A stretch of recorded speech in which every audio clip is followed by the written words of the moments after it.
Hi guys, so today I'm going to be reading chapter 9 of Ivy and Bean Take Care of the Babysitter. Please watch the other videos where I read all the other chapters so you know what we're doing. Chapter 9, World of Trevor. We're going to starve, said Bean. I guess we could eat spiders, said Ivy. Birds do it. Bean shivered. She didn't want to eat spiders, all those hairy legs. They were quiet. Now that she had started, Bean couldn't stop thinking about spiders.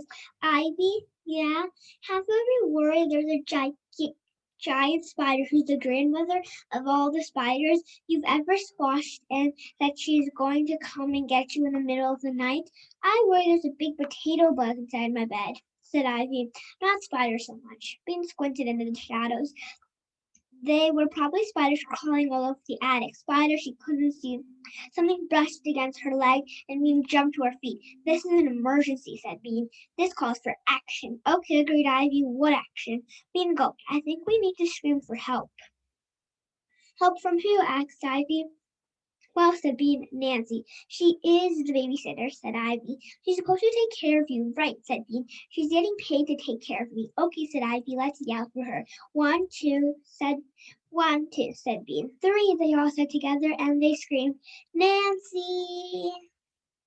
They had to scream for a million years. That's what it felt like anyway. Finally, they heard Nancy. Nancy was yelling to Bean, where are you? What's happened? Are you all right? They could hear doors slamming and Nancy's feet running. Are you okay? Are you in the bathroom? Once Bean knew that she was going to be rescued, she stopped feeling spiders on her legs. After a minute, it was even kind of fun to hear Nancy freaking out. Bean felt cheerful again.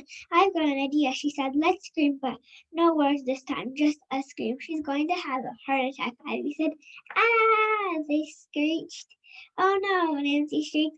Bean took a deep breath and screeched. We're stuck in the attic. Help! Bean, where are you? Nancy opened the closet door. We're up here. Help! You're up there, said Nancy in a surprised voice. How did you get up there? Suddenly she didn't sound very worried. Help us, we're starving. Bugs are eating us, hollered Bean. Is that Ivy too? Nancy asked. What's she doing here? Nancy was beginning to sound more grumpy than scared. Ivy and Bean looked at each other. Help, they howled. Okay, I'm getting the ladder, grumbled Nancy. Hang on, she padded away and came back a minute later. Sheesh, this thing is heavy. Quick, moaned Bean, we're dying. She wanted Nancy to leap up the ladder. Something crashed into something crashed into something else below them. Ouch, said Nancy. Then she said a bad word. Ivy Bean giggled. Clump, clump. Nancy climbed up the ladder. Whack! The Whack! The door in the front of them popped open, and then Nancy poked her head inside the crawl space. Wow, said Nancy, looking around. I've never been up here. Is there anything good in there? Bean nudged Ivy. Nothing, she said. Not a ding thing. You wouldn't like it, said Ivy. Nancy's eyes scanned the darkness and then zipped back to Bean and Ivy. You're not allowed to go in the crawlspace, Bean, and you know it. Uh-oh, thought Bean. She had hoped Nancy would be so glad to see them and that she would forget about that. She tried to look sad. I was scared, she said in a query voice. This is your own fault, Bozo, said Nancy firmly. Get down from there. Nancy climbed down the ladder into the closet. Ivy edged out of the hole and followed her. Bean rolled over onto her stomach, pulled the door toward her, and set it in its own frame. As she backed down the rungs of the ladder, as she backed down the rungs of they Then Nancy noticed the sheets and towels. What's all this black stuff on the towels, Bean?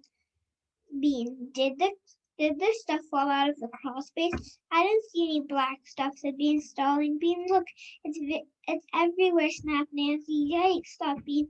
There was an awful lot of dirt, more than she remembered, maybe. It was like that before, suggested Ivy. It was not like this before, Nancy said. She turned to Ivy. I don't even know what you're doing here, Ivy. She whirled around to glare at Bean. You're going to be in a world of trouble. When Mom gets home, a world of trouble. Bean opened her mouth, but nothing came out. Then Ivy said in a quiet voice, "My babysitter's playing with me." That's it, Bean thought. Maybe she hadn't been exactly good, but that was because Nancy had been a bad babysitter. "Leona always knows where I am," she remarked, "because she's always with me." Nancy stopped glaring and stared, looking guilty. "Leona doesn't sit in the bathroom putting on makeup all afternoon," Bean pointed out. "She earns her money drawing horses for me." Nancy made a throat-clearing sound. She brushed some dirt from a towel, and then she gave Bean her big peppy smile. "You know what?" she said. "I bet I could vacuum all of this dirt off the sheets and towels. I bet it would come right off." Bean smiled back at her. "I'll go get the vacuum if you want." "Okay, you go get the vacuum while I put the ladder away." So this is chapter 10. I think it's called "One is Silver and the Other's Gold." I think that's the second last chapter. We're gonna read that tomorrow. Well, next time when I read this book. So I hope you enjoy me reading the book Ivy and Bean Take Care of the Babysitter, chapter 9, read aloud by Ananya. Bye.